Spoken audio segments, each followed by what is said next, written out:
Welcome back guys.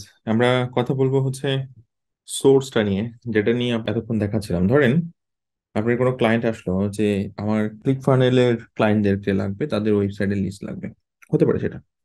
আপনার কাছে আরেকটা সোর্স আসলো যে হ্যাঁ আমার ওয়েবফ্লোর ক্লায়েন্টদেরকে লাগবে, ক্লায়েন্টদের লিস্ট লাগবে। তো আমি ধরেন ওয়েবফ্লোর নাম হয়তো আপনারা শুনছেন, উইক্স এর মতো আরেকটা ওয়েবসাইট। তো আমি ওয়েবফ্লো ওয়েবসাইট এক্সাম্পল আমি একটা দুটো সাইট নিয়ে আসতেছি, এবং ওই সমস্ত সাইটগুলোর আপনাদের আমি দেখাচ্ছি।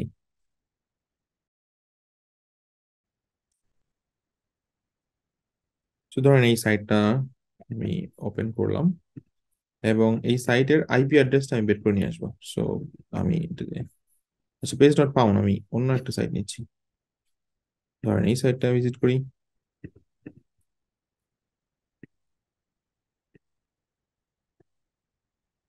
এবং আমরা এই যে ডিএনএস চেকার, আপনি এই সাইটে যদি যান ডিএনএস চেকার ওআরজি, এখানে যে এ রেকর্ড সিলেক্ট করে এটা হিট করবেন। এরপরে এই যে আইপি অ্যাড্রেস গুলো আসছে না, সেই আইপি অ্যাড্রেস গুলো আপনি চেক করে দেখবেন, ওয়ান বাই ওয়ান চেক করে দেখবেন যেটা থেকে অ্যাকচুয়ালি আপনার ডাটা আসে। তো এটা যখন হিট করলাম, এরপর এটা দেখাচ্ছে এডাব্লিউএস এ। তার মানে আপনি এডাব্লিউএস এর ক্লায়েন্টের লিস্ট পেয়ে গেলেন। আপনি এখানে যদি এখন ক্লিক করেন, কোথায় গেল, সরি, এই যে আদার সাইট আইপি। এখন দেখেন এই যে এই আইপি রেঞ্জের উপরে আপনি 20টা সাইট পাচ্ছেন, বাট আগের আইপি রেঞ্জে কিন্তু আপনি আরো বেশি সাইট পাইছেন। সো এটা তো আইপি রেঞ্জের উপর ভ্যারি করে, আপনি হয়তো জানেন, তাই না? সো এখানে তিনটা শো করতেছে। আচ্ছা, এটা একটা মেথড আপনাকে আমি বললাম। একইভাবে আপনার কাছে মনে হয়েছে কোনো ক্লায়েন্ট বললো যে আমার ক্লিক ফানেল লাগবে, সো আপনি যেটা করবেন যে ক্লিক ফানেল ওয়েবসাইট এক্সাম্পল, একইভাবে আপনি এটা সার্চ করলেন। এরপরে আমরা ক্লিক ফানেলে গেলাম, কোনো একটা সাইট, মানে একটা ব্লগ সাইট থেকে একটা ক্লিক ফানেল সাইট বের করে নিয়ে আসবো আমি। লাইভ সাইট এর মধ্যে যাচ্ছি আমরা,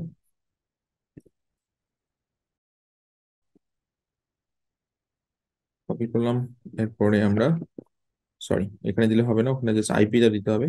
এখানে আমরা রুট আইপিটা নিচ্ছি এখান থেকে কপি করে, এবং একইভাবে আমরা এখানে জাস্ট আইপিটা হিট করবো। এরপর চেক করবো, কারণ ধরেন শপিফাই তার নিজস্ব ওয়েবসাইট ইউজ করে। আচ্ছা, এ ক্লাউড ফেয়ার ইউজ করতেছে, সো এটাও কিন্তু একটা ওয়ে। আপনি এখন বলতে পারেন যে দাদা আমরা ক্লাউড ফেয়ার এর সব ক্লায়েন্টদের বের করতে চাই, তাহলে দেখেন এই যে ক্লাউড ফেয়ার এর দেখেন এখানে 51টা চান, বেশি আসেনি, খুবই অল্প পরিমাণ আপনি চেঞ্জেসটা পাচ্ছেন। আচ্ছা, এ হয়তো ক্লাউড ফেয়ার ইউজ করছে, অন্যজন ক্লাউড ফেয়ার নাও ইউজ করতে পারে। আপনি এই ক্ষেত্রে আরেকটা সাইট ভিজিট করতে পারেন। ওকে, আপনি আরো দু একটা সাইট দেখতে পারেন। এবং ধরেন শপিফাই তারা নিজেদের হোস্টিং ইউজ করতেছে, তো এই জন্য আপনি বের করে ফেলতে পারছেন। অথবা আপনার উইক্স অথবা স্কোয়ার স্পেস নিজেদের হোস্টিং ইউজ করতেছে, কিন্তু ক্লিক ফানেলের ক্ষেত্রে নাও হতে পারে, কারণ ক্লিক ফানেল হয়তো বা এডাব্লিউএস ইউজ করতেছে। ওকে, তো সেক্ষেত্রে আপনি তো তাহলে কিছু করতে পারেন, আপনাকে অ্যাকচুয়ালি ক্লায়েন্ট ডিবেট করে নিয়ে আসতে হবে, তাই না? শুধু ধরেন আমি এটাকে যদি হিট করি,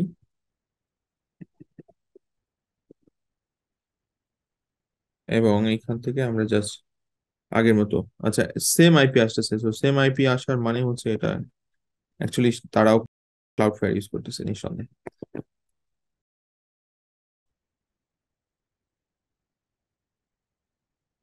হ্যাঁ, ক্লাউড ফেয়ার ইউজ করতেছে। ওকে, সো এখন জাস্ট আপনাকে চেক করতে হবে, সবাই তো ক্লাউড ফেয়ার ইউজ করে না, আপনাকে জাস্ট চেক করে নিয়ে আসতে হবে যে অ্যাকচুয়ালি কোন আইডিতে আপনি ক্লিক ফানেলের ওয়েবসাইট রয়েছে, তাই না? আমি আরেকটা থেকে যাচ্ছি।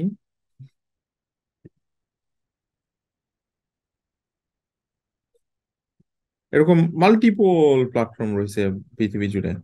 আপনার ক্লায়েন্ট যে কোনো সময় যে কোনো কিছুর জন্য আপনাকে রিকোয়েস্ট করতে পারে, অথবা আপনি নিজস্ব পারপোজে লাগতে পারে। আপনি যে এটা নিয়ে কাজ করতেছেন, ধরেন আপনি এজেন্সি নিয়ে কাজ করতেছেন, আপনার মেল লাগবে। তো সেক্ষেত্রে আপনি চিন্তা করছেন যে এই ব্যক্তিদেরকে টার্গেট করে আমি ইমেল কালেক্ট করবো। ওকে, আচ্ছা, সো এটা থাকতে পারে। একটু আমরা চেক ব্যাক করি।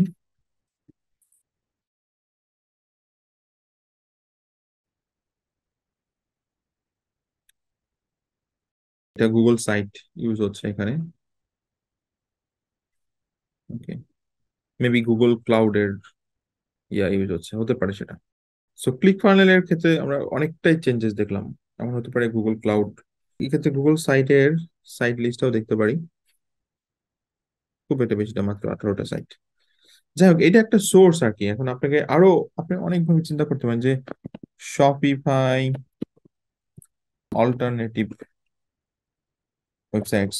আপনি শপিফাই এর মতো আর কারা আছে, ধরেন বিগ কমার্স আছে, আপনি সব বিগ কমার্সের ক্লায়েন্টদের পেতে চান, তাহলে আপনি এখানে একইভাবে কি করবেন, বিগ কমার্স ওয়েবসাইট এক্সাম্পল, আপনি এবার তাদের রুট ডিরেক্টরি থেকে ডাটা নিয়ে আসবেন।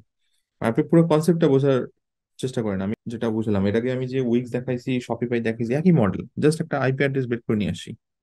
ওকে, সো ধরেন আমি এই সাইটে যাব, এটা বিগ কমার্সে করা। কিন্তু একটা ব্যাপার একটু মাথায় রাখবেন যে ধরেন ই কমার্স পাওয়াটা টাফ হবে এই মডেলে, কারণ ই কমার্স তো ওনারশিপ নিজেদের, তাই না? আপনি পাবেন না। মেজেন্টো, ওটা ওনারশিপ নিজেদের, আপনি পাবেন না। এটা গুগল। সো এটাও মোস্টলি বিগ কমার্স হচ্ছে আপনার প্ল্যাটফর্ম, বাট নিজস্ব হোস্টিং ইউজ হচ্ছে, সো যার কারণে এটা পাওয়াটা টাফ।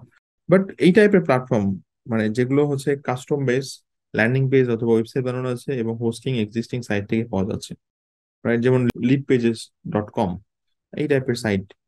হ্যাঁ, তাদের ক্ষেত্রে আপনি খুব সহজেই প্রথমে আইপি অ্যাড্রেস বের করবেন, এরপর তাদের ডাটা এখান থেকে কালেক্ট করবেন এবং ভিউ অল দিয়ে সব সাইটের লিস্ট দেখে ফেলবেন। ওকে, সো সোর্সটা শিখিয়ে দিলাম। যদি পুরো কনসেপ্ট ক্লিয়ার থাকে, এরপরে ওয়েবসাইট বের করলে ওয়েবসাইট স্ক্র্যাপ করাই নিয়ে এরপরে প্রত্যেকটা ধরে ধরে লিড বের করা, সেটা hunter.io ওই টাইপের টুল দিয়ে, অথবা লিঙ্কডইন এর হেল্প নিয়ে, যেটা আমরা অলরেডি দেখে আসি। So thank you guys, next ভিডিওতে দেখা হবে।